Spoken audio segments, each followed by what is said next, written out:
Hello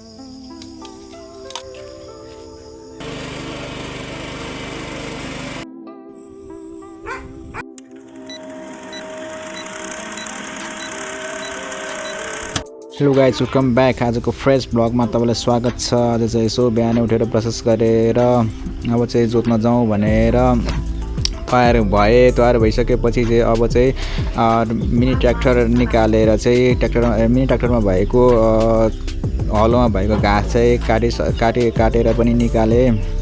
र यति सानो ट्र्याक्टरमा त यत्रो घाँस हुन्छ भने झन् ठुलो ट्र्याक्टरमा चाहिँ कति घाँस अड्केको हुन्छ होला, कति गाह्रो हुन्छ निकाल्नु। यति सानोमा त निकाल्नु यति गाह्रो भयो भने ठुलोमा चाहिँ कति गाह्रो हुन्छ होला। हेलो हेर्नुहोस् न, यत्रो निक्ल्यो। यति सानो मिनी ट्र्याक्टरमा पनि यत्रो घाँस निक्ल्यो।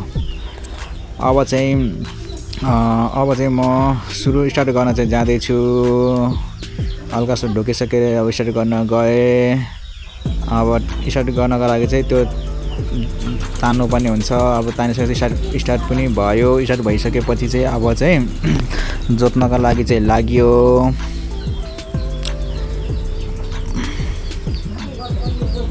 हेर्दाखेरि यति सानो भए पनि योले चाहिँ जोत्नका लागि चाहिँ लास्टै गाह्रो हुन्छ क्या, हात लास्टै गलाउँछ। अब चाहिँ लाग्यो खेततिर जोत्नका लागि। यसरी चाहिँ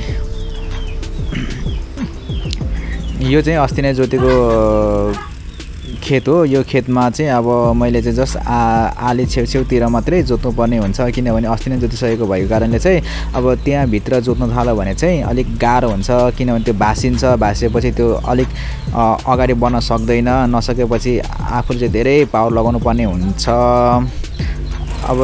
अब चाहिँ यो मैले चाहिँ एक राउन्ड घुमाइदिइसकेँ। यो अब यहाँ रोप्नका लागि तयार भयो। यो चाहिँ छेउछेउमा अब चाहिँ लाग्यो। अर्को खेतमा पनि आइयो।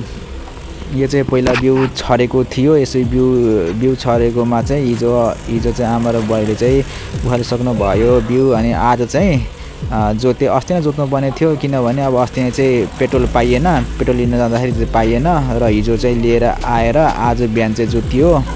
अनि आमाले चाहिँ बिउ सार्दै हुनुहुन्छ, उता बुवाले चाहिँ जोत्दै हुनुहुन्छ। किनभने अब राँगाले चाहिँ मलाई जोत्न आउँदैन र यहाँ पनि जोतिसकियो।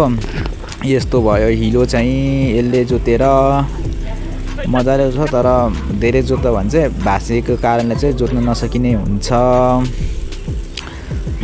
यो चाहिँ हामीले पहिला रोपेको धान हो। हाम्रोतिर सकिएर रोपेको धान हो भने यस्तो देखेको छ। र अर्कोतिर भनेको चाहिँ यो चाहिँ हामीले अध्ययन गरेको खेत हो। यहाँ पनि अब यहाँ चाहिँ आइतबार रोपिसकेर मैजार गर्नुपर्छ र अहिले चाहिँ यतिको तयार भएको छ जोतेर। अब आइतबार चाहिँ सकेर चाहिँ मैजार गर्ने हो। र आज यति नै, आजको छोटो मिठो ब्लग यति नै। Thank you, by by.